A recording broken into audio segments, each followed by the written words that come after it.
Welcome, everyone. Welcome to the Total Truth Show. And here on the Total Truth Show, we want to help you break free from the lies and propaganda of the mainstream media, all the disinformation and misinformation. We want to help you blast through all of that. And my name is Ken Kleinberg, coming to you all the way from the USA, San Diego, California. And I'm Aldwyn Altuney, known as the Media Queen from the Gold Coast in Australia. There is a great awakening happening in the world right now, and you're going to want to come along for the ride. A lot of lies are coming to the surface. There's a lot of awakening happening. And as this awakening is happening, people realize they've been deceived for years. They've been lied to for years around all sorts of things. A lot of people have been blind to what has been going on in the world, and now they're starting to see. They're starting to see things in a different light. Through our show, we want to raise global consciousness to quantum critical mass. And we don't want you just to accept the things that we're saying. That goes for our guests as well. We want you to do the research for yourself. Get out there and start questioning things. Start looking things up. Do the research.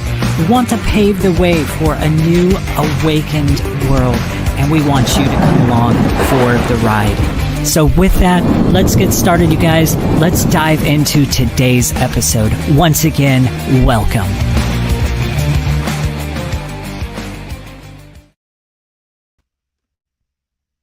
Hello, and welcome to Total Truth Show episode 122. Today, we are going to be talking about the truth about immigration. Oh, this is a hot topic. Can't wait to hear from our amazing guest today. And we do have my co-host, Ken Kleinberg, here as well. How are you going today, Ken? Doing well. How about you? Fantastic. Thank you. It's very hot here in Australia right now. It is Saturday around lunchtime. And of course, where you are, it's probably freezing, right? Yeah, it was definitely a cold day today. So, it's kind of weird that with here, here's winter, and with you, it's summer. It's crazy. Yes. So, and so everyone's at the beach right now, and with you, they're probably all at the snow and skiing, etc. So wherever you are in the world, welcome aboard. Welcome to all our viewers on Facebook, LinkedIn, YouTube. We do invite you to comment and to share your thoughts as well with the show today. Now, before we chat with our special guest, a little bit about her. We've got Davida Thyman with us. She is the Executive Director of the Kingdom Ambassador Network and a leading voice in faith-based conservative immigration reform.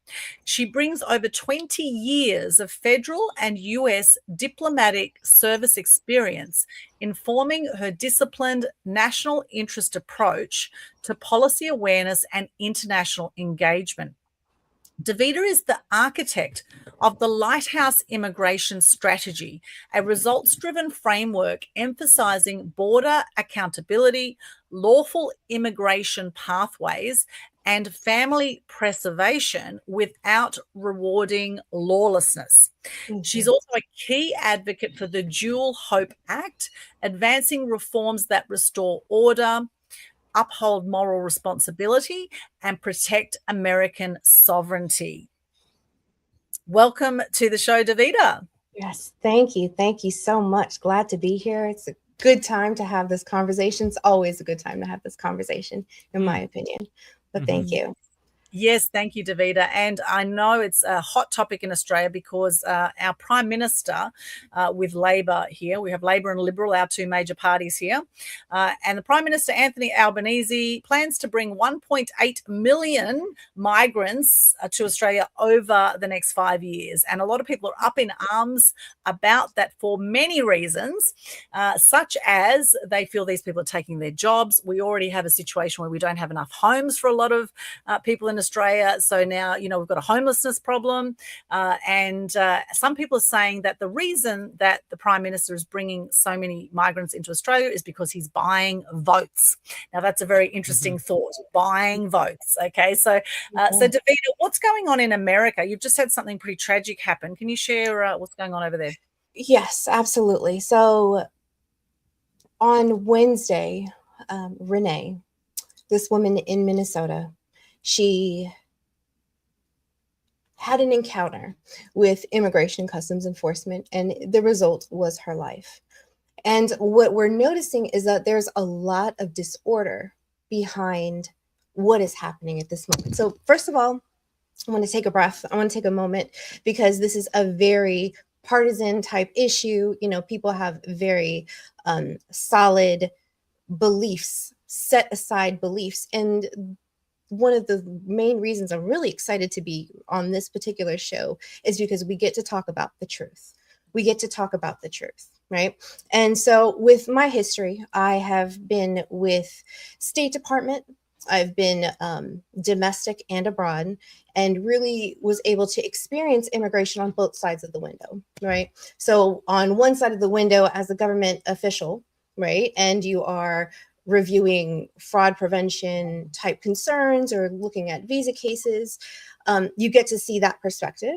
And then on the other side, as coming from an immigrant family, you get to also see, you know, how much love you have for the United States, because this is your home. This is the place that you get to experience that American dream. Mm-hmm. Now, from what I've experienced myself, the American dream is the ability to be able to, it's the Constitution for the United States, so that you're able to go ahead and experience freedom, that the way that United States offers it, right? So I know that you're from Australia, so this is a little bit different, but excuse me. But yeah, so in order to be able to experience this American dream in the US, we need to be able to understand, okay, a couple of guidelines, right? So do we have a crisis when it comes to immigration? Clearly we do. Yes, there has been fraud. Yes, there has been people that have come to the United States and they do not currently have status. There were originally 14 million people in the United States, 14 to 15 million people in the United States that did not have status, okay? And does it have an impact on our economy? Absolutely.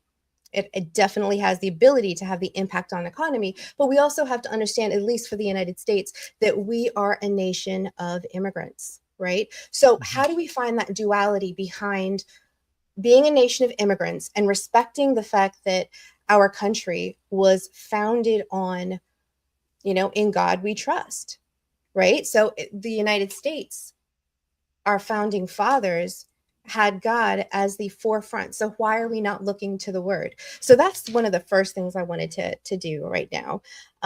In Psalms 94, all right, the Lord had actually guided me here. Psalms 94, verse 14, it says, "For the Lord will not reject his people.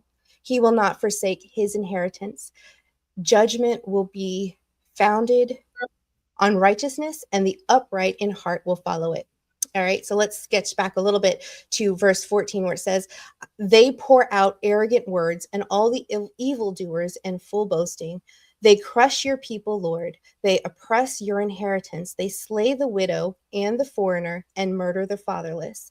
They say, the Lord does not see, the God of Jacob does not take notice." All right, so I love this new dedication that the United States is actually taking, where we are understanding that we are a people of order, and I'm representing the Kingdom Ambassador Network. I love God. I'm glad that we're here, and I'm glad that we are going down this path, but there is a way to do it. And if we can't be one-sided, as in we're going to take this claim because of God, and we're not going to accept the other portion of it. Christians, we are covenantal people, right? So there is a part that God does, there's a part that we do, right? So according to this, God is actually saying that he is claiming as an inheritance the widow, the foreigner, and the fatherless, right? Why are these people set aside right now? They are set aside because they don't have a covering. In the United States, a lot of people come to the US because they are seeking those freedoms. They are seeking the ability to work, the ability to have a family, the the ability to choose what it is that they're able to choose within the guidelines of our laws. Now, then that brings us to the next section. Now, God is also a God of order. So we do need to ensure that there's structure to the way that we are processing immigration. So one of the things that I had noticed while I was abroad is that when people don't have answers, they make them up. When I return to the US, people don't have answers, they make them up. And so if the people are not receiving the information that they need in order to ensure that they're able to accomplish the goal that they want to do in the US, right? So let's just say they want to come to the United States to work, but they don't understand the pathway to do that. Well, they're going to say, hey, I want to go to Disney World. They're going to come to the United States. They may not leave. And then now you have an issue where there is someone that does not have status in the US. Is that the right way to do it? No, absolutely not. But were they given another option? It depends on their situation. Now, if you are fleeing because of, for your family, right? If you are fleeing something that's going on in your home country, for instance, the country of my origin, Burma, right? So there is a lot of political issues. My family being associated with the United States had actually put us in a category where we were dangerous to that country. Again, with our affiliation with the United States, we were able to enter the United States. We had special immigrant visas, right? And we were able to go ahead and immigrate legally, of course. And my family has historically served the US government. All right, we have served the United States government and actually represented the US government in other countries, as part of the diplomatic corps.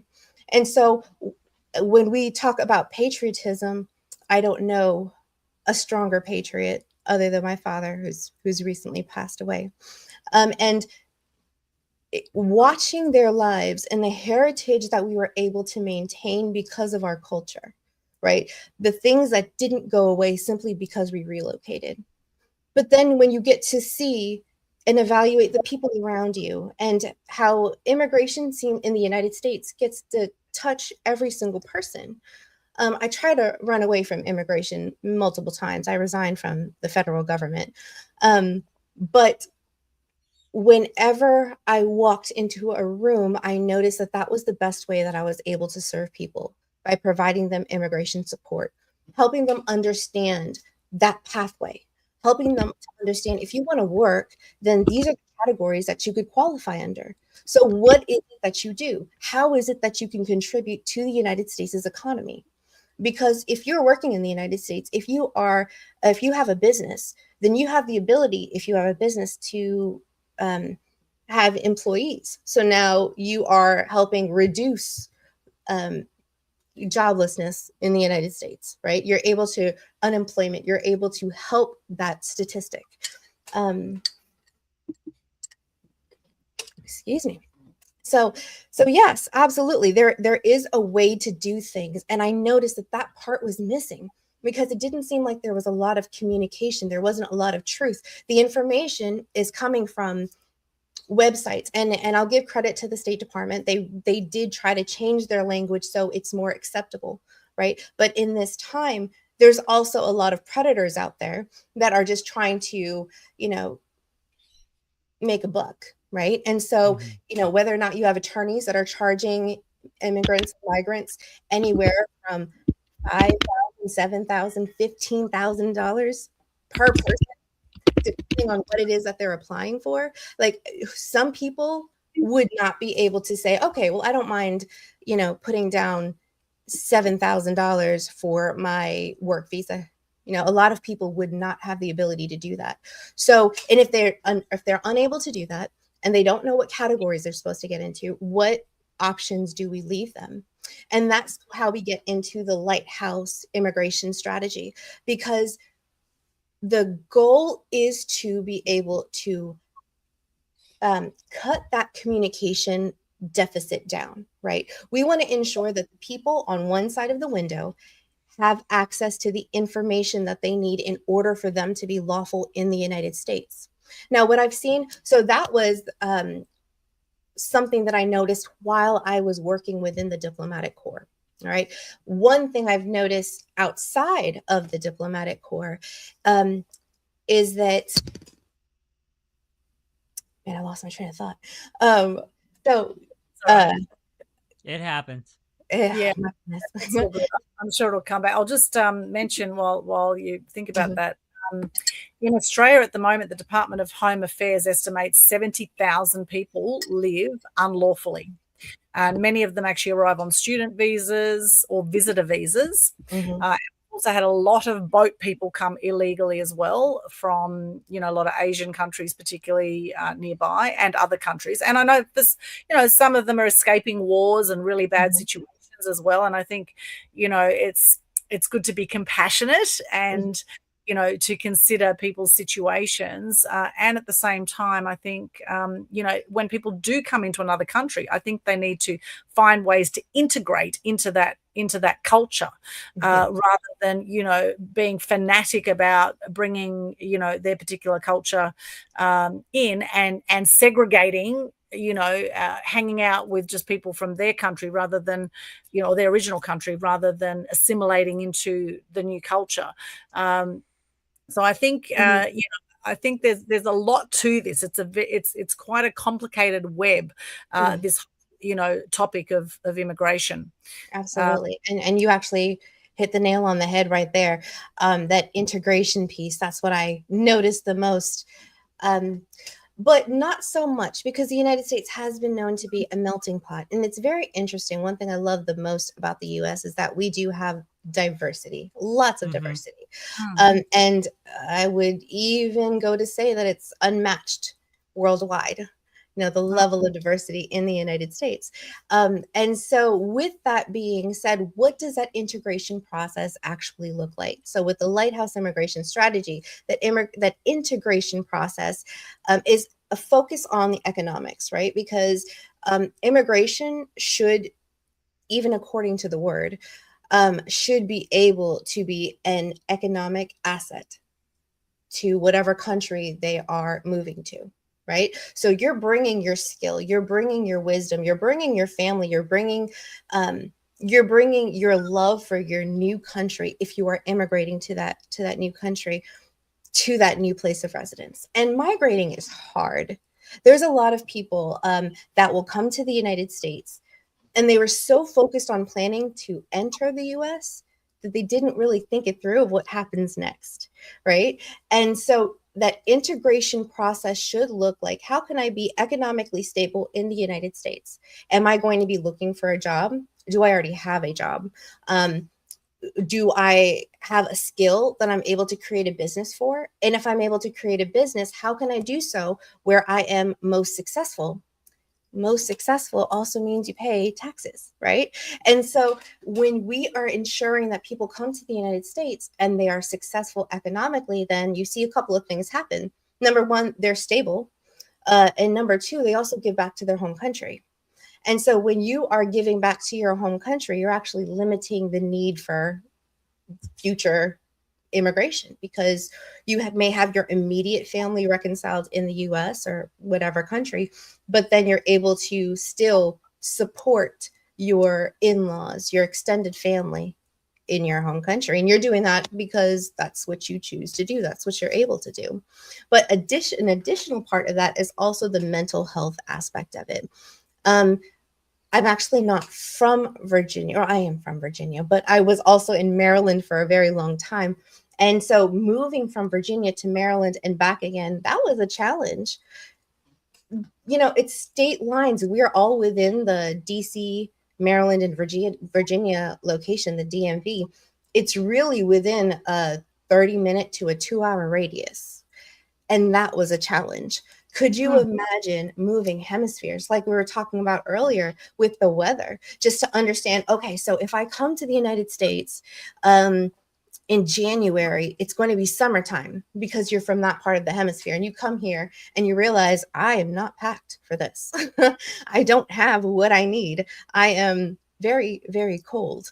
And so there's a lot of things that people don't understand. So, and it's so important to notice that there's different visa categories. It seems like there is also a a challenge or a deficit between state and federal government and what their understanding is. So I kind of wanted to go through the different visa categories in their general context. So we have, of course, immigrant visas, right? And then we have non-immigrant visas, people that do not want to immigrate to the United States. They're just coming for temporary stay. And that would be as a student. There are temporary workers. There are visitors, people that just want to go to, they want to go visit Ken in San Diego, or they want to go to Disney World. They just want to visit temporarily, and they have the intention of leaving, right? But then the immigrant visas, they have a whole different set of requirements to ensure their financial security in the United States. So there is a fiscal responsibility of the petitioner to ensure that when that person comes to the US, that you have the ability to take care of them and they do not require financial support. So when I learned that state governments were accepting a lot of foreign nationals as part of, support within, because that's within their state reserves, they're able to do that. So that was dissonance that I didn't quite understand, because what needs to happen is, why are we not going back to that petitioner whose name is on that dotted line and saying, hey, you said here that you are financially liable for this individual. You are then financially liable for this individual. When I was with state, I do understand that there was a huge liability when it came to medical costs, right? So medical costs of migrants coming to the US, a hospital cannot say to somebody that is like in labor, or if they have another medical condition that is dire, we cannot turn them down, right? So you're definitely going to admit them, but those medical costs are extremely high, and they're not going to be able to pay a $250,000 bill, or pregnancy and labor in the United States that is between $8,000 to $10,000. And if you weren't able to afford a lawyer, you're probably not going to be able to pay that medical bill in full. So those things also started to stack up. And so that was the primary financial consideration when it comes to impact of immigration in the United States. But there's so many ways around this, right? And so right now, when we are seeing that there are 15 million people in the US that do not have status, and President Trump has had the ability to 2.5 million people that they reported that has left the United States. That means, yes, so there's 2.5 million people that left. There's another way, right? We definitely want to ensure that we are handling lawlessness, right? People that do not abide by the regulations and the rules of the United States, that is an issue, right? That's why we had birthright citizenship, because if you are a citizen of that country, then you are required to abide by the laws within that country. And that's why we have birthright citizens. But if we're dealing with people that are committing various crimes, even a DUI, driving under the influence, like those types of things are unacceptable as a migrant. It's really unacceptable, period. But as a migrant in the United States, those are terms of deportation for sure. And that was prior to President Trump. But it's exceeding a little bit. It's not a little bit. It's getting to be a little bit excessive. All right. So what we're noticing is, I'll still get those emails from ICE that are letting us know how many people were actually deported. And we'll say, okay, so we get the emails of saying these individuals committed these particular crimes. It is less than 2% of the entire population that has been deported. What's going on with these individuals? And one thing that is concerning is now it's any migrant that is in the United States, including people that are legal permanent residents. People can hold on to their legal permanent residence for as long as they choose to. That you have to take a test in order to naturalize and become a U.S. citizen. But there are people that are fully dedicated to being legal permanent residents. They pay their taxes. They work. They do everything that they need to do. And now we're saying even that is not safe. And so what is the next step? Are we going to now start talking about people that were not born in the United States and were naturalized? And then now we're going to talk about generations, people that you may have been born in the United States, but if your parents weren't born in the US, then we can go look at you. So at what point do we say we need to go ahead and reform our system? Because you're not going to be able to catch. Is it something that really needs to be caught? Are we going to spend our focus on looking at the past and past mistakes versus creating a system that is sustainable from now until whatever time, right? The Immigration and Nationalities Act has not been reviewed in a very long time, right? There has not been very many changes to the INA. But the truth of the matter is that the INA actually provides quite a bit of allowance for different visa categories, specifically in work. You have entrepreneurs, you have business owners, you have investors, you have skilled workers, you have unskilled workers, you have agricultural workers, you have nurses, you have interns, just to name a few, right? There are so many different visa categories that are available. We should be able to process people through, depending on whatever it is that they're doing here in the United States. But what is the main concern now? We're not actually able to process people within a set amount of time. So I'm not sure if you've ever applied to anything, but could you imagine applying for, let's just say, a home loan or to go to college, right? And you have to wait anywhere between 18 months to 3 years before you can get a response. Your life is on hold. What do you do within that time? What does your family do within that time? We need to actually make our system more efficient. And there's no excuse for it. I believe there's no excuse for it because the United States, we have the capacity and we have the means in order to enhance our system. So that brings me over to the Dual Hope Act. The Dual Hope Act is basically requesting or requiring accountability for both the US government as well as migrants.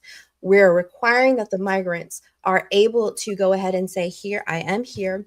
I do not currently have status, but under temporary protected status, we're able to say, you have 18 months to get this situation rectified, right?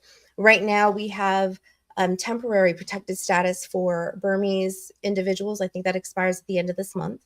And then Ethiopians, they're going to expire at the end of next month. What happens? The situation in home countries has not enhanced all that much. The situation in Burma has been going on for about 30 years now. And so when they go back to their home country, now that in some locations, if you have that affiliation with the US, your life is in further danger, right? And so going back to that scripture, when it says that they slay the widow and the foreigner, they murder the fatherless, that is essentially what is happening. If we send people back to these countries that are not going to be able to, not wanting to accept them, and it's going to cost them their life, we really need to evaluate why it is that we're making the choices that we are. And is there a better way? If they've been in the United States for X amount of time, it really doesn't even matter the time. They were fleeing their home country to come to the United States, and they were admitted by an officer in the United States. They were admitted. A visa does not guarantee admission to the US. A visa just means that you were reviewed by somebody overseas and they said you're qualified for this visa category. The person needs to then enter the United States and it's reviewed by a different set of rules by the government, right? So the visa process is governed by the Department of State. And then when you enter the United States, entry to the US is governed by the Department of Homeland Security, an agency that was created in 2003, right? And so the sole purpose of the people at the border, Customs and Border Protection, is to ensure that when they enter the United States, that they were allowed to do so. And so once you're admitted by a government agent, now what happens next? Yes, there are some people that did exactly what they needed to do, and they ensured that they did not stay on their temporary visa for the extended amount of time. But there's a lot of circumstances in which somebody can lose their status, right? there could be a death in the family, right? You could have been a minor, and that's what a lot of the dreamers are experiencing right now. They were minors, and so they didn't really have that choice, and they also haven't experienced another country. So what is it that they're supposed to do? Well, they should number one understand that these are temporary statuses, which means you do have to move on to another status at some point. We should not be temporary forever. I do agree with President Trump there, because there needs to be some sort of transition. At some point, we were moving from that temporary status to, are we staying here or are we going? And when that is being said, when I submit my application, it needs to be received by the US government in a way that they're actually receiving it and processing it in a timely manner.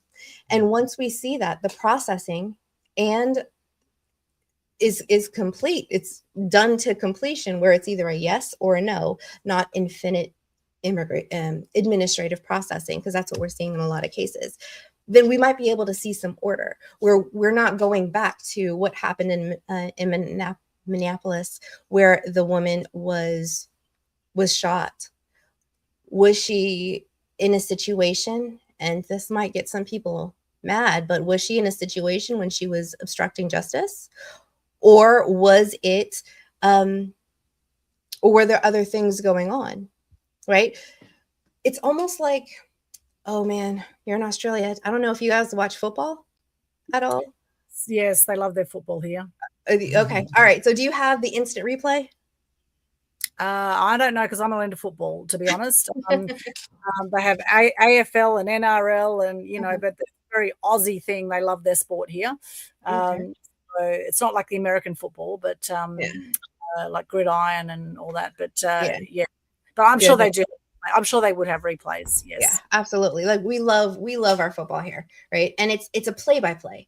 And there's nothing wrong with the play-by-play as long as there's that instant replay, right? And you could know what's happening. But when you don't know exactly what's happening, and you're really emotionally charged and you're not quite sure what to do in the moment, things can happen.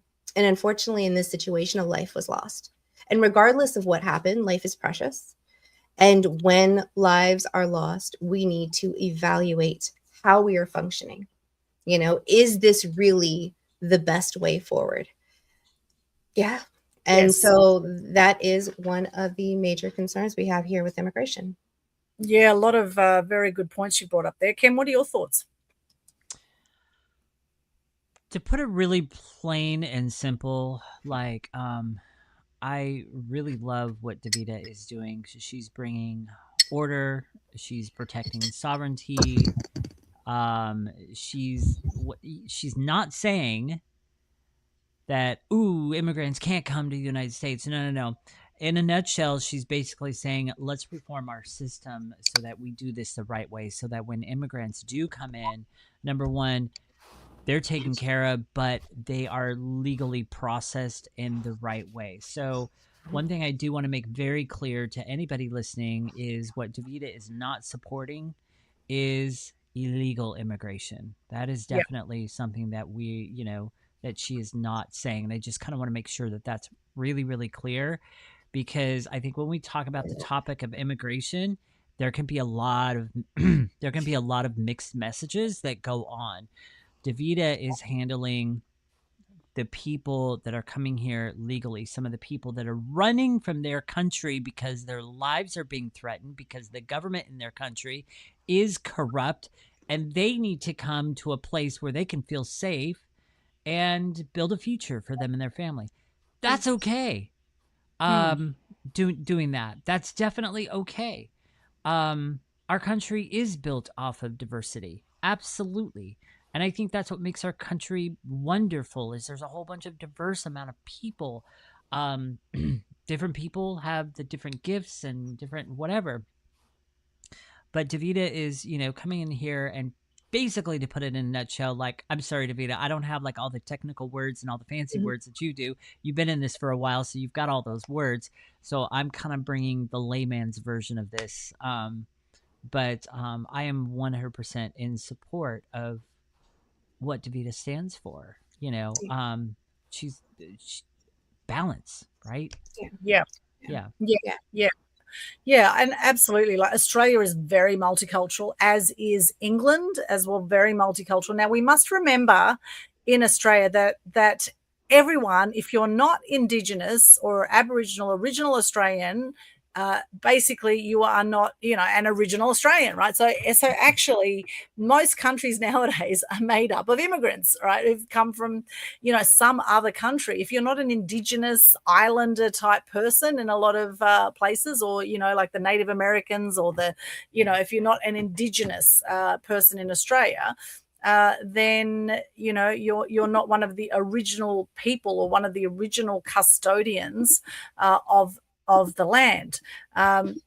Now, Australia was colonized, actually. Captain Cook, they say, according to history books, is that Captain Cook actually claimed the continent of Australia for Britain in 1770, right? He just basically came in off the boat and said, okay, this now belongs to the British. Whereas there were already, for millions of years, there were Aboriginals in Australia, right? And what happened with a lot of, the stolen generation and, some of the ways that our Indigenous people were treated was absolutely disgusting.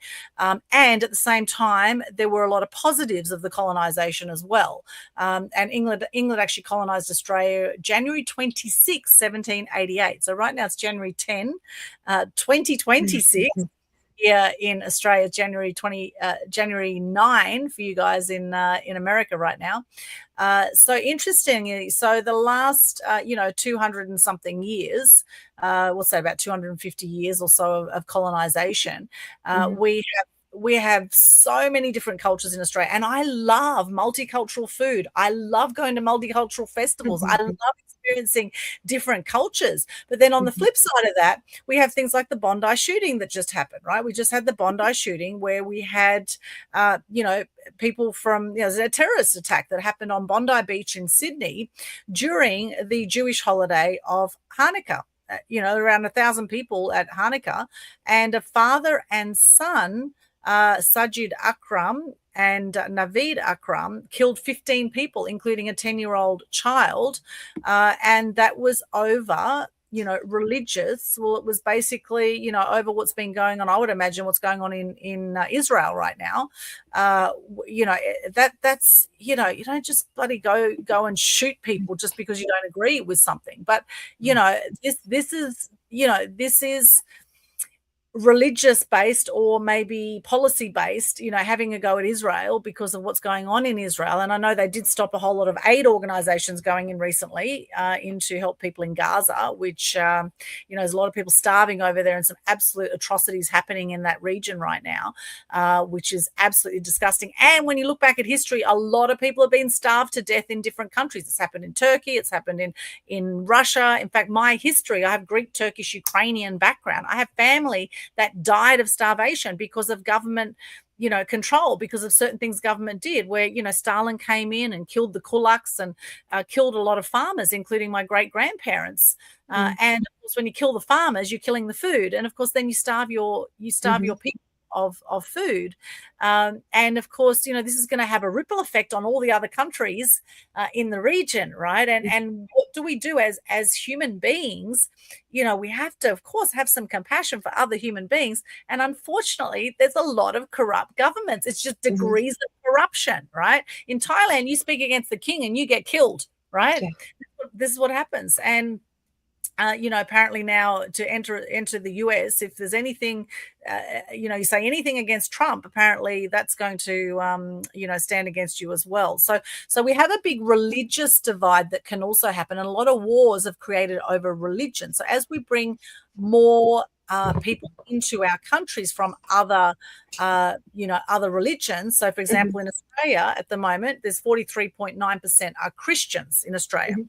And we have 38.9% that have no religious affiliation. So some people don't believe in anything. And then all the rest are Buddhist, Islam, Judaism, Jewish or some other, religion.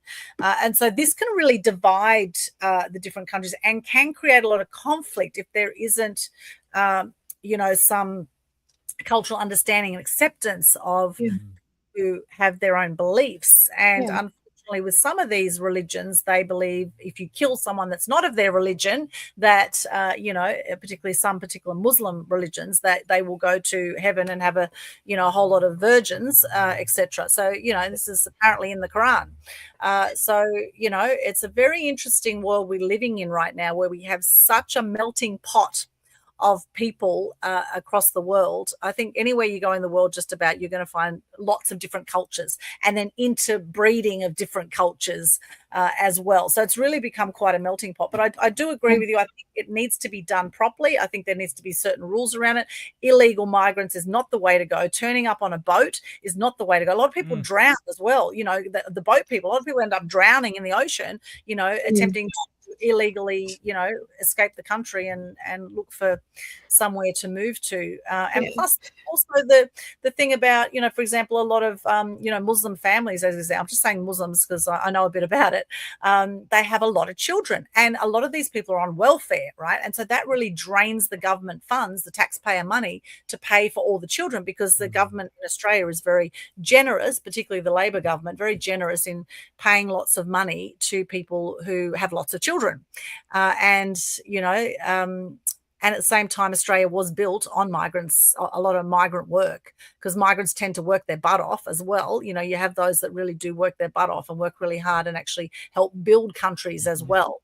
So it's a very interesting thing. And for those joining, I'd love to know your thoughts on this, on immigration. What are your thoughts on immigration? Good, bad? How should it be done moving forward? As you said, Davida, what's the best way to move forward to ensure that it is done in an orderly fashion? And it's really interesting hearing you speak about it, like a completely different perspective, a different country, seeing similar issues, and even similar verbiage that I've heard from, Americans here in the US. It seems like, when put a whole bunch of kids in a playground, and can they play together?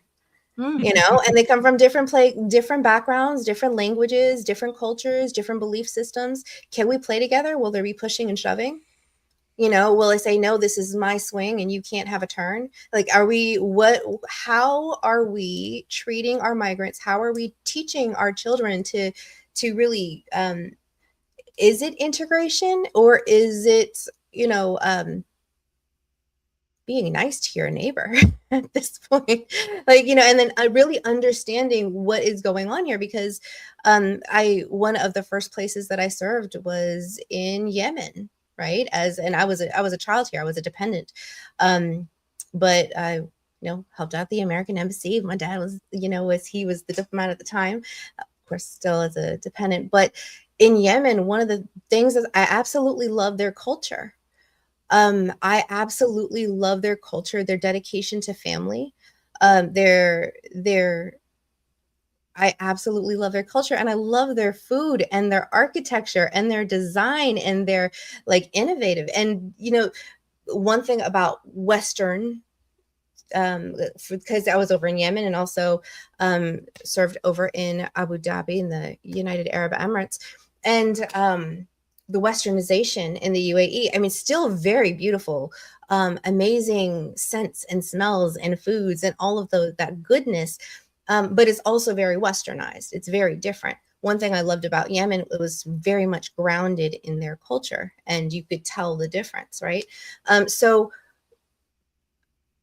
just because people come to the United States or any country and they hold on to their culture because they see that as, whether they see that as, ethics, whether or not what they are wearing, how they show up, and how are they being treated? How are they being received? So I don't know, maybe this stems into a bigger issue of how do we perceive other people? And, that goes into, I guess, the third part of the Lighthouse immigration strategy when we're talking about mental health. And we're able to really dig deep into, when somebody says something to you, how do you perceive it? Are you perceiving it as a jab? Or are they just acknowledging a portion of your culture, acknowledging a portion of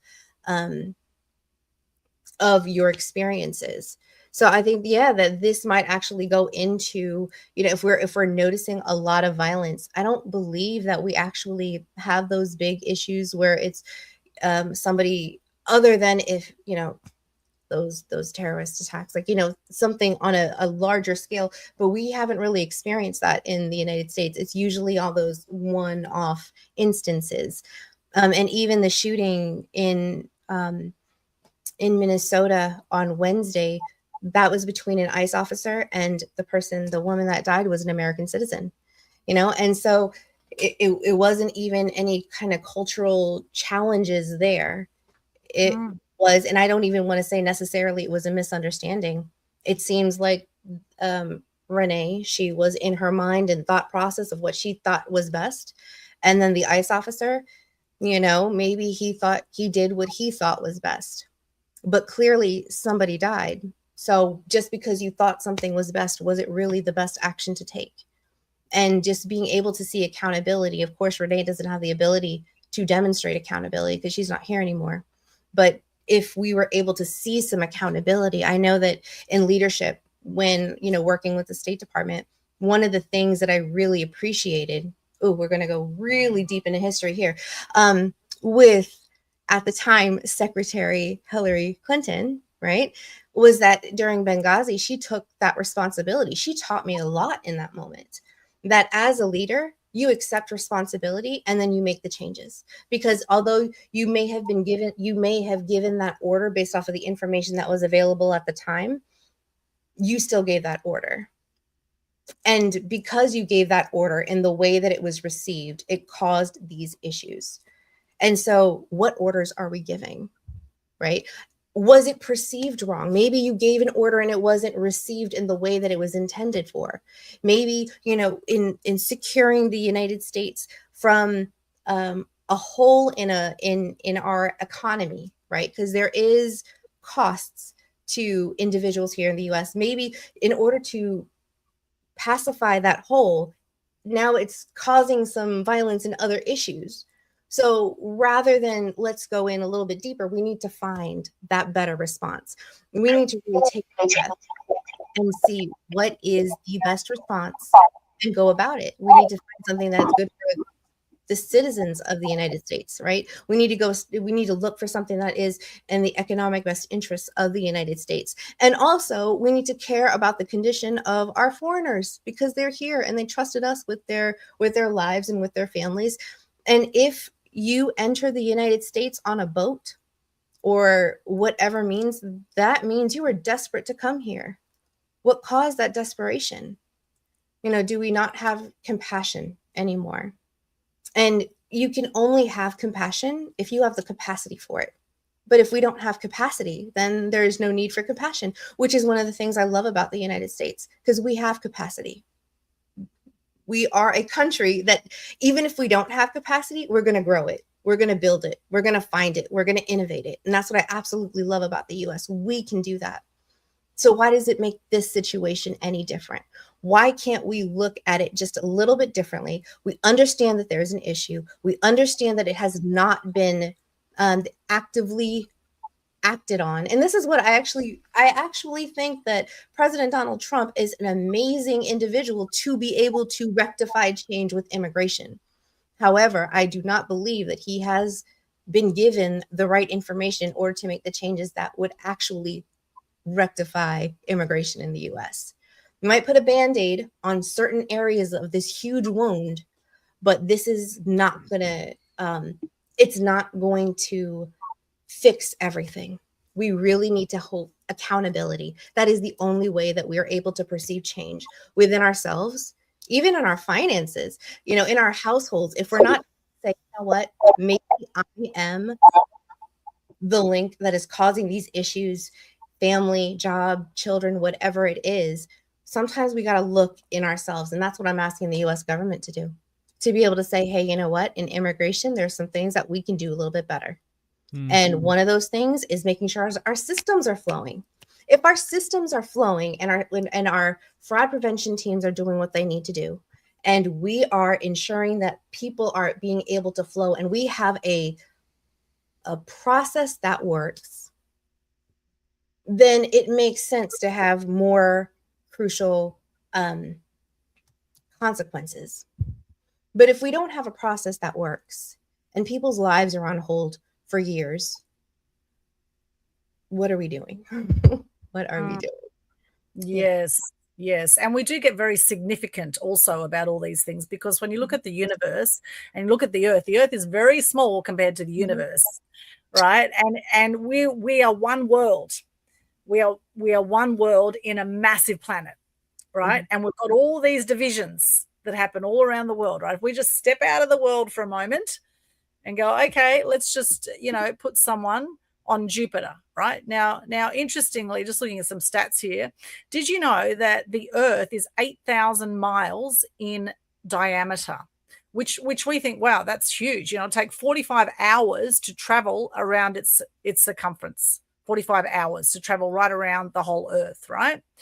But Jupiter, did you know it's the largest planet in our solar system, and it's 88,000 miles wide. And then the sun is 865,000 miles in diameter. So at this size, it can fit 1.3 million Earths inside the sun. 1.3 million Earths inside the sun, right? And here we are in our little world, saying, no, you can come in, you can't come in. We've got these rules here, you've got those rules there. What is the right way to go here? I think from human being to human being, at the end of the day, none of it matters anyway, right? None of us are going to make it out alive off this planet, right? We're going to enter another dimension, or we're going to, our soul will go somewhere, and everyone has different beliefs around where our soul is going to go, right? But, there's a lot more than meets the eye, and we do get very significant in our human existence around, what is right and what is wrong, and how things should be done, which is very, very interesting,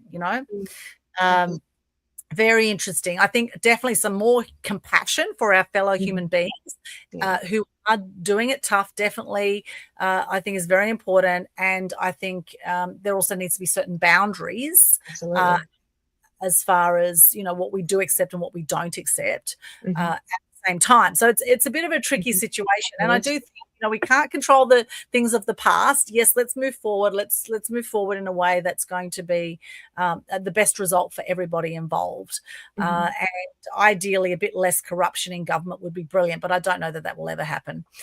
So I don't have faith, because I think since the beginning of time there's been corruption in government, and there probably will be the end of time. So, that's just how it is. So, depending on which way we look at the situation depends on our viewpoint of the situation.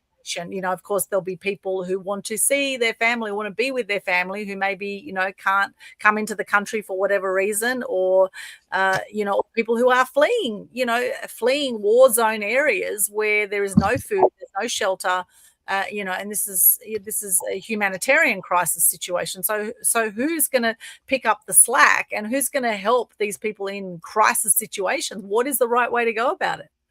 Right. Some statistics for you, actually, since we're talking about that. Really interesting. So this is for Virginia. I'm sorry, not Virginia, for January. All right. So January 2026, we are currently processing. Let's give it the Philippines. No, we could say Mexico. So for Mexico right now, we are processing people that are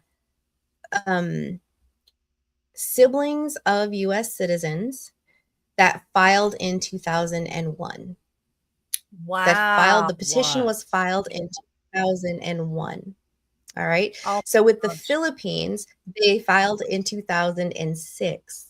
And they have been waiting this entire time. The petition was filed, and we're waiting for visa numbers to become available. Let's just see. A spouse of a... I'll just interrupt for a second. Isn't that interesting? Because 9/11 happened, and then suddenly the war on terror happened just like that. Gee, that didn't take 20 years for the war on terror to happen, did it? But with things like this, it takes, 2001. That is 24 years. 24 years of waiting. Yes. Wow. So when some people, and so what are they doing? They're working. If they're waiting for a visa number in their home country, they're working. There are other ways to reunite this family, right? There's the work that you're doing over there. Let's just say there's a lot of innovators in many third world countries, like in the Philippines, in Mexico. There's a lot of innovators, whatever that is, right? And so you could take that innovation, bring it to the United States, and give us a little bit more commerce, and there's multiple ways to do it.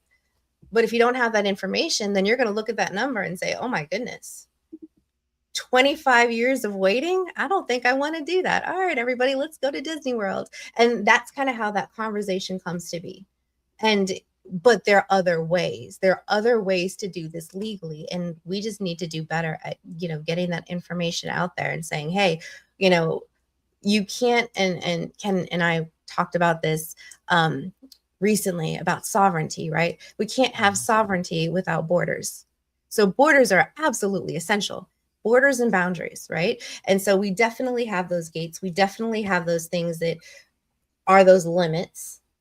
And we need to ensure that, hey, we need you to abide by our limits and our regulations, because they're there to hopefully protect the citizens of that nation, of that sovereign country. So yeah, absolutely. We need to do better, but there's so many facets of it. It seems like when you're looking at this as perspective, there's so many different ways to see it. Sure. And then there's borders and boundaries in our own life that a lot of people are challenged with as well, right? Is actually setting some strong boundaries for yourself, for your own little container, like whether it's your house or your car or your, we all have our own individual boundaries, as well as the government boundaries, as well as geographical boundaries. Right. And then, it's a fascinating. We could do a whole Total Truth show on the truth about boundaries. I think that would actually be that would be fun. Yeah, absolutely. Like, could you imagine having somebody come into your house that you may have invited to say, "Hey, come over, have Thanksgiving dinner with me," right? Yeah. And they never left. Oh my God. Ever. They started, going in your refrigerator, eating your food, sleeping in your kids' beds. Like, okay, boundaries, right? But could you also imagine if you were, you lost your home to a fire or something, right? A fire, hurricane, tsunami. Floods. And then you're going, floods. And you're going to somebody's house to say, please, I need to feed my child. I have a 2-year-old. I need some clothes for her. I need some play. And they just looked at you through the window and blinked. Like, so it goes both ways. It's a big one. Isn't it? Really. It does. And with that, so I want to kind of dive a little bit deeper on kind of what we're talking about here. And so it's a question that I have pulled up here. What roles should accountability play in a humane immigration system? Okay, so accountability. And that goes, so starting with the government, we're going to start top down, because I believe the government has the most authority in this situation. So the one that has the most authority should take most of the accountability, right? So of course, the U.S. government, we are looking at different forms of accountability. We want to be accountable to our citizens. We want to be accountable to our foreigners, but in a timely manner, right? Time is huge. If we're concerned about someone being a threat to national security, and we're concerned about that person being a threat for 3+ years, there's a time when we say, you know what, we cannot ensure the security for whatever reasons, right? And then that's the decision. The answer is no. We should be comfortable with the answer being no, not just an ongoing process. But then, if new information becomes available or whatever that situation is, then you can go ahead and reapply, because that's essentially what visas are and what visas are able to do. So really the main concern would be time period. And then also that we're able to communicate, state and federal, that they're not kind of using, okay, so if you tell the federal government, you tell this one government entity, officer, agency, that I have financial support through this petitioner, through this job, through this whatever that is, and then you go to another local government, state government, say, I don't actually have this information, or you forget to mention it and nobody asks you for it, then you go ahead and just receive support that takes away from taxpayers. You could also be a taxpayer as a foreigner and then fall on hard times. That happens as well, right? So there just accountability through. We need to understand the process, right? And if we want to get out of immigration processing, then yes, a naturalization exam leading to naturalization and citizenship would be that end goal there. When we're talking about migrants, when you are a guest in someone else's house, you know, in my house, we might not take off our shoes. We go to somebody else's house and they say, please remove your shoes at the door. I'll go ahead and I'll do that. Right. And so as long as we're understanding, all right, so I need to abide by these laws, I need to abide by these regulations, then we do that. Now, even in my own home, my children are not guests in my home. They live here. But there's still rules that they have to abide by.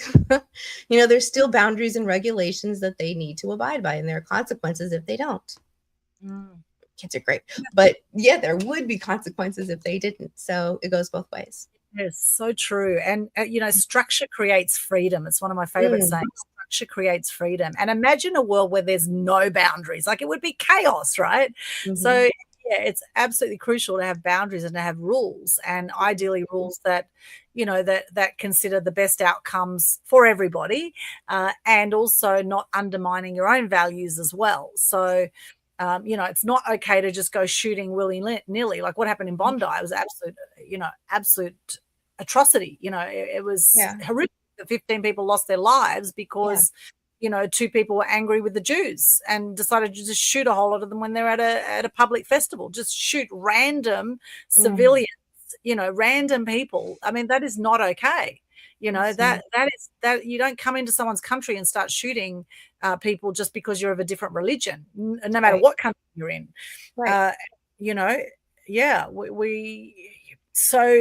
but, you know, what do you say? These people come into your country and go, well, you're not meant to shoot anyone when you come in here, but, you know, they'll have their own ideas.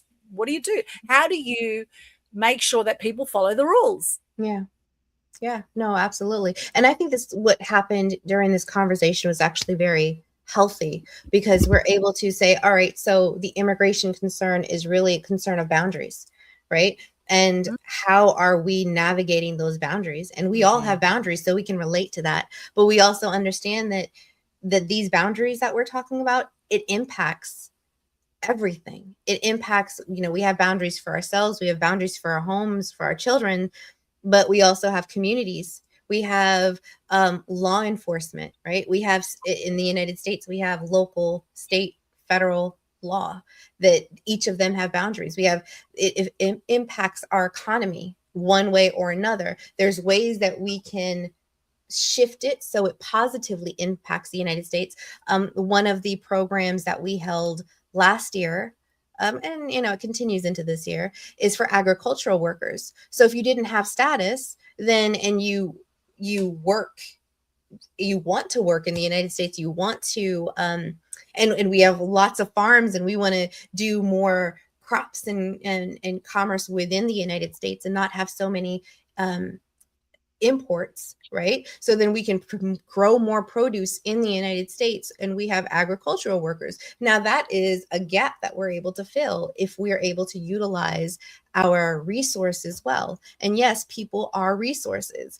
We can use people's skills as resources. So rather than saying getting rid of 15 million people, we could always switch it and say, all right, so we have 15 million individuals in the United States that have the ability to funnel into different categories in order to enhance the economy, to enhance commerce. And, you know, that would just be a great way to build a country. That's all I'm saying. Now, I have another question for you. You've talked about the lighthouse strategy a few times in our conversation here. I kind of want to get a little bit more specificity out of it. Try saying that word 10 times over again. You get like all kinds of tongue-tied. Okay, so how does the lighthouse strategy balance enforcement, legal pathways, and compassion? Absolutely. So the lighthouse immigration strategy has 3 components to it. The first component is, of course, making sure legally they're structured right, just like a business, right? You want to make sure your business is legally structured right. When you're in the United States, you want to make sure your status is legally structured correctly. All right, so that's the first step. The second part is to make sure you're economically efficient and self-sufficient in the United States, whether or not you are creating a business, whether or not you're investing, whether or not you are employed, whatever that means is, we want to ensure that your family, your household is economically self-sufficient. And yes, that does mean that there are taxes that are being paid. Right. And then the third portion of that would be mental health. We want to ensure the mental health and wellness of families here in the US, because you're right, there is a lot of diversity. There's a lot of ways of perceiving different things. Different hand signals mean different things in different countries. Right. And so, in some countries, all you're doing is showing off your muscles. In other countries, they're going to perceive that in a very different way. And so, yes. I hate to know what, because that can go in all kinds of different directions. Wow. Yes, exactly. So it's just like being able to perceive things and then understand what that really means. And that actually goes into a whole nother conversation of blueprint to heal and biblical principles that guarantee healing. Leaving territorial principalities that kind of govern bloodlines and things of that nature, but essentially ensuring mental wellness and family structure, right? Those go hand in hand. Economic self-sufficiency, and then ensuring that your legal status is structured correctly.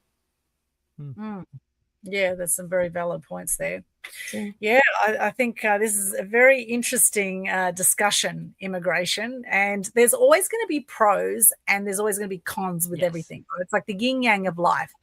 So in Australia, there's a lot of people saying, we haven't got enough homes here even for the locals, yet alone we bring all these migrants in, and we've got a massive homelessness situation in Australia, and they're blaming the migrants, saying that they're taking all the houses or they're taking all the jobs, and on the flip side, well, a lot of migrants do work their butts off and actually do create businesses as well, and they actually employ people through those businesses, and a lot of them could be developers, and they could come in with a lot of money and actually create homes for the locals as well. So there's always two sides to every story. It's all a matter of, okay, which perspective are you looking at? There's always light where there's dark and dark where there's light, and what is going to work best for I guess the boundaries, the rules of that country, and being open to actually, changing some of these rules if they're not working, changing the way that we've been doing things in the past. Look at the past and look what's worked, what hasn't worked,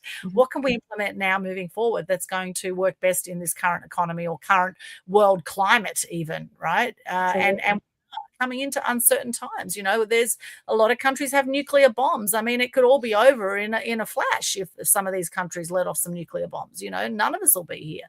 And maybe that'll be a good thing for the planet, because, humans have done a great job at destroying the planet.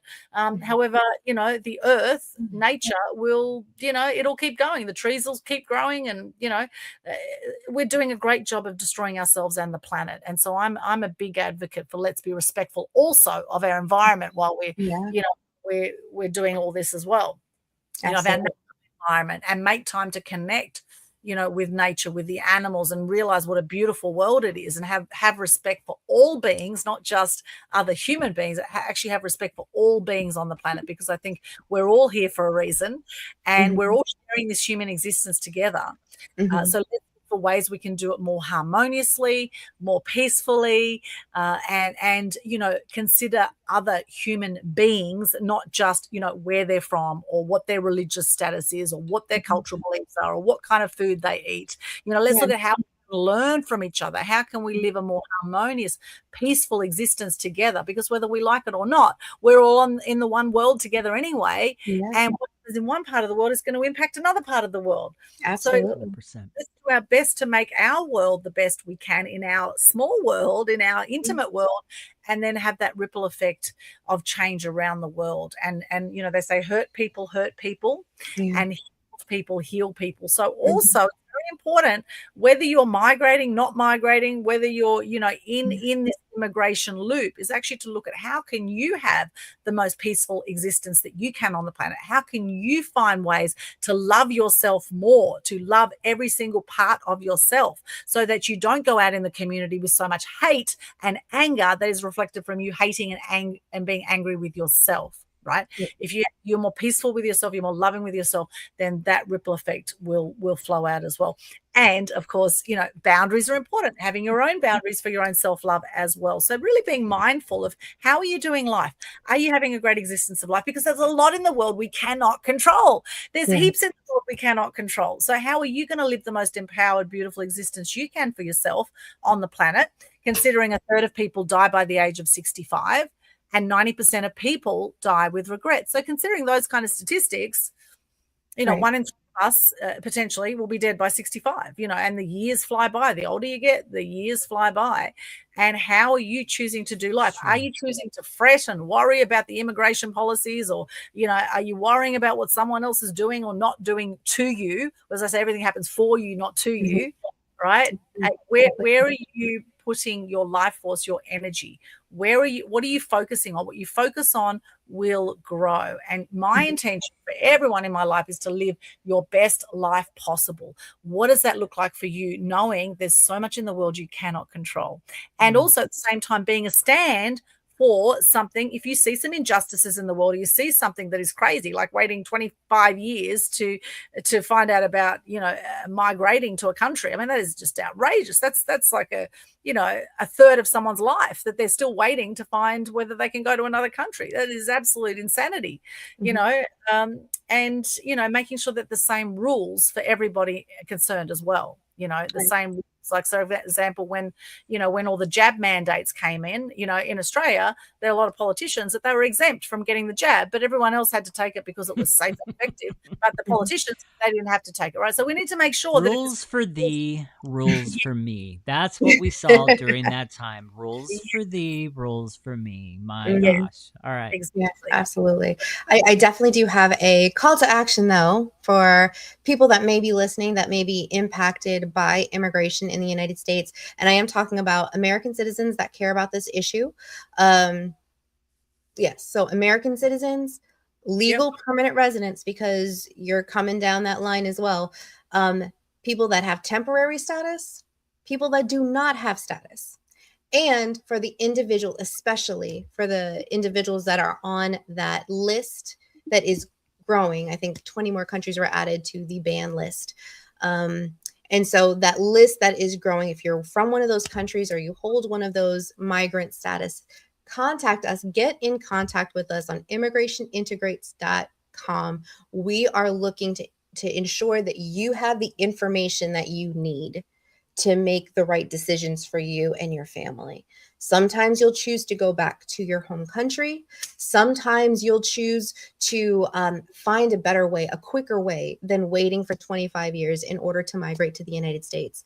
And for U.S. citizens, if you also believe that we could do a little bit better when it comes to immigration by holding ourselves accountable, holding our government accountable, and also for the migrants, holding them accountable, then I encourage you to sign our Dual Hope Act campaign so that we can go ahead and get it passed through legislation. We need to see some changes. And really, if an executive order, it is just a swipe of a pen and will ensure that within 18 months, our immigration problem would then be resolved. So amazing. If you don't stand for something, you fall for anything, my friends. So there you go. All those links there. I'd imagine they're all in here, are they? linktree/KAN.CENTER, can.center. Okay, linktree/can.center. So find all those links there. Connect with Davida in there. Anything else you want to share on the topic of immigration before we go to your quote for the day, Davida? Well, actually, my quote for the day is one of the last things I do want to share. And that is, even before I started this organization, I've noticed that it works when immigration integrates. And that's why the actual website is Immigration Integrates, because it works when immigration integrates. Beautiful. Mm-hmm. Love that, Davida. Wow, so many words of wisdom there. Thank you so much for sharing all that with us. And Ken, now over to you. How can people connect with you? People can connect with me by going to www.masteryweightloss.com/connect. And where is the link? You're running behind, Aldwyn. Come on, there we go. There it is, you guys. So really, really, really briefly. So I've lost 62.5 pounds and I've kept it off for 7+ years now without a diet and having that be sustainable. Right now, I'm giving away my 3 secrets to not only help you lose weight, to feel energized and to get healthy without starving or dieting. In just 3 one-on-one sessions with me in my mini educational boot camp series, I literally help people to break free from that system and help them to fuel their body God's way so they can finally break free and keep the weight off for life, like I've been able to do sustainably. So if you'd like to find out more about that boot camp, as well as connect with me, there's different ways to connect with me on that page. I just updated the page, everything else. So there are 4 links on that page. One is to get into my boot camp. The second one is to connect with me on Facebook. There's another one in there to subscribe to my YouTube channel. Lastly, there's one in there to book a free strategy call with me so we can unpack what your next steps look like moving forward. That is how you can connect with me. My quotes. Ooh, Aldwyn, I hope I'm not going to dub you over on this one, because I did find one by John F. Kennedy. And I remember in the beginning, you were just like, ooh, John F. Kennedy. So I am going to quote from 2 then. So just in case. Sure. John F. Kennedy's quote is, "Everywhere migrants have enriched and strengthened the fabric of American life." Dwight Eisenhower says, "America is best described by one word: diversity." Yeah, beautiful. Thank you so much, Ken. Wonderful. And for those who want to connect with me, you can go along here to linktree/Aldwyn. That's linktr.ee/Aldwyn.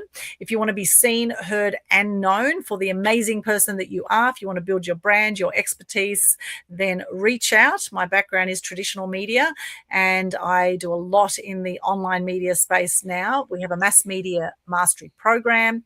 I work with people, mainly conscious entrepreneurs, my market, speakers, authors, coaches, the aware ones, the awake ones, not the woke ones, the aware ones and the awake ones, the ones that I like to work with.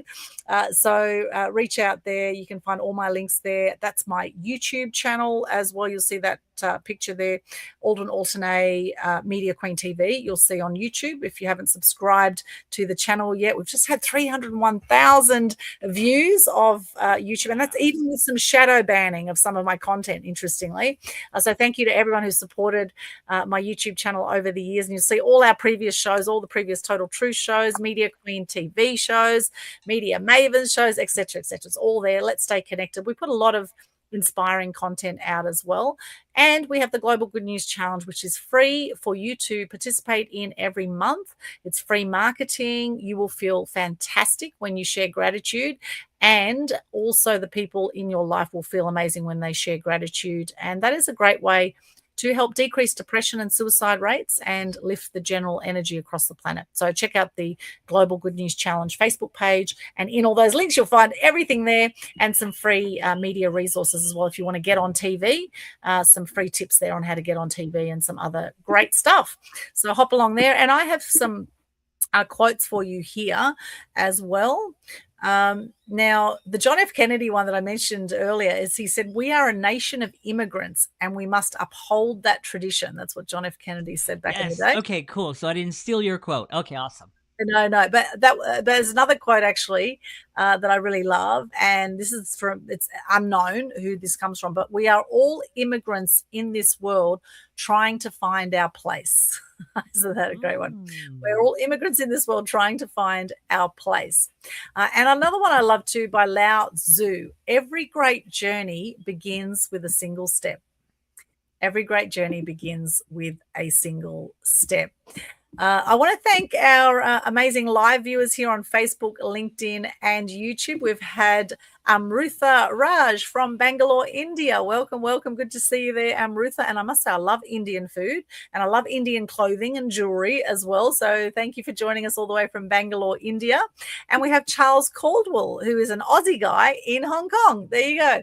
And Hong Kong, of course, is great for shopping. You know, see, every country has something amazing, right?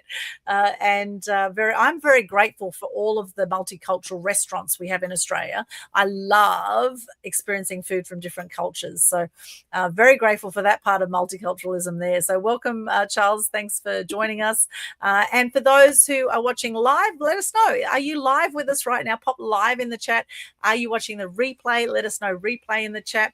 If you've enjoyed what you've seen, please share the love. Let us know what you've got out of the show. Let us know your gold nuggets in the comments. Make sure you like our Total Truth Show page or check us out on Spotify. Give us a review. We'd love a review on Spotify too of our show. That would be wonderful. Any final comments, Davida or Ken? You're muted. Can't hear you there, Davida. I can see your mouth. Oh, there we are. All right, is that better? Yes. Okay, awesome. It just, when, like you mentioned earlier, if you stand for something or you stand for nothing at all. And let's go ahead and let's make a stance. We can do better. Let's actually make America great again. Amen. Yes, if you don't stand for something, you'll fall for anything. So yes, definitely make a stand. Yeah, I love that. Thank you, Davida. Ken, final words? I really don't have any final words. Just that I definitely think that immigration, there definitely needs to be some changes. There definitely are some major problems, especially with some of the stats that Davida shared tonight, that I was just like, holy cow, people are waiting 20 years? What the heck? Like, yeah. That's just crazy. But even more than that, you know, we do have a lot of illegals in our country, and that needs to be fixed. I have no problem with immigrants coming in our country, rightfully, lawfully, and finding a place to build their family, their dream, getting a good job, different things like that. I have absolutely no problem with that. In fact, I love diversity of people. What I do have a problem with is illegal immigration. That's just not acceptable. So just to be further clear on that. So Davida, thank you so much for the work you're doing. Thank you for all the experience you've had. Holy cow, your credentials are absolutely stellar. I remember when I first interviewed you on my my little platform, I was absolutely taken back by your credentials and how, wow, you're a rare find. And so kudos to you for all the good work that you're doing. I really, really appreciate it. Yes. Yeah, yes. I appreciate being on this live right now and the opportunity to tell the truth about immigration. Thank you, Davida. Thank you so much. And I think with all this as well, I have no problem with the multicultural world at all. I just think if you are going to enter somebody else's country, please be respectful of the local cultures and traditions in those countries. And please do it legally and lawfully as well. You know, have some respect for the government, even though some of them, you know, probably don't really deserve the respect. But, you know, it's still the government, right? The people have voted them in general. And, you know, we have to be mindful of that you're entering somebody else's country, somebody else's homeland, and you know, just because they're different to your homeland doesn't mean that it's any better or any worse. You know, there's some beautiful things that we can all bring to each other, right? We can all teach each other, we can all learn from each other, no matter what cultural background, no matter what religious background, no matter what your thoughts or beliefs or whatever you believe to be true, right? Let's moving into 2026 now, let's be more kind, more compassionate to ourselves and to others, and particularly if they were birthed in another country to you or they're from a different culture. You know, how about, you know, learning more about those cultures? Because a lot of, you know, when I grew up in Sydney, there was a lot of racism, and it was often that people just didn't understand people from other countries. That's why there was racism. But once you have an understanding, once you have a learning, and you see how amazing these people are from other countries, there's a lot that we can learn from the wisdom right across the world. So here's to more kindness, compassion, more love, more peace in the world. Sending you all much love for an amazing 2026. Thank you for joining us. Thank you, Davida. Thank you, Ken. We'll see you again on Total Truth Show very soon. Much love. See you then. Thanks for joining us. Bye. Yes.